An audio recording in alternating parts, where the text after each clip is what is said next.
ربنا يخليك يا حبيبتي تمرين. لا لا لا خلاص بقى، خلاص وحيد الله. وحيد الله. ازيك يا ام، عامله ايه؟ ازيك عامله ايه؟ الحمد لله. قاعده في الشارع ليه كده؟ انا والله طب ما عندكيش بيت ولا حاجه؟ عندي زي طب هاتي حاجه بيعيها احسن، ايه رايك؟ عندي العملية يا ابني. عمليه ايه؟ مش عاملة عملية بعد شهر. اه. عاملة عملية دلوقتي مع 4 بنات. طب ايه رايك هديلك مبلغ، هاتي بيه مثلا مناديل، حاجات تبيعيها يكون احسن، ماشي حتى هيخلي الناس لما يشوفوا معاكي حاجه بتتباع يجوا يشتروها منك. ماشي يا حبيبي. اتفقنا؟ هديهولك وهاجي اعدي عليكي مره كمان، لو لقيتك بتبيعي مش هسيبك وهجيلك على طول. ماشي اتفقنا؟ ده مبلغ بسيط تقدري تشتري بيه بضاعه وتحطيها هنا وتخليها جنبك، لما اي حد يعدي بيعي احسن من اي حاجه تانية. لا بالعكس، ده انت امي. الله يخليك. لا والله ابدا ابدا، الله يخليك الله يخليك. هعدي عليكي كل مره ومش هسيبك، كل ما هعدي من هنا هجيلك اطمن ماشي عليك. يا رب يبارك. اتفقنا؟ يا رب يبارك. تأمرني باي حاجه؟ يا رب يبارك. ربنا يخليك يا حبيبتي تأمرني. لا لا لا خلاص بقى، خلاص وحيد الله.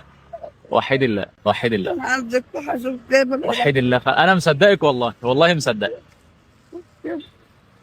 بس انا بجيب المناديل واحدة قاعدة هنا برضه ما بعرفش ابيع مناديل. اه. طب انت عاوزه باجي تبيع حاجه استحمل تانية؟ انت عاوزه البلاي. تبيع حاجه تانية غير المناديل؟ اي حاجة. طيب انت معاكي الفلوس، هاتي بها اللي انت عاوزاه. مصدقك والله. عاملة عملية. مصدقك والله. الف سيدي سلامه وبعني. عليك، الف سلامه عليك. يا رب ما تشوف. لا لا لا خالص خالص والله خالص، ده انت امي. الله يخليك الله يخليك. كل ما هعدي من هنا هاجي اطمن عليك. اتفقنا؟ اشتري حاجه تبيعيها وهجيلك على طول. ماشي يا حبيبتي، تمرني باي حاجه. ابص الله يخليك. والله لا ابص انا اللي ابوس راسك والله. الله يخليك، تحت امرك. يا رب تحت امرك. الله يخليك يا حبيبتي. يا رب ابعد عنك الله المرض يخليك. يا رب. الله يا رب ما يخليك. تشوف مرض في جسمك. الله يخليك يا حبيبتي. الله خلي يخليك. لك ولادك يا رب. الله يخليك. يا رب ابعد عنك الله المرض يا يخليك. ابني. تأمرني بحاجه؟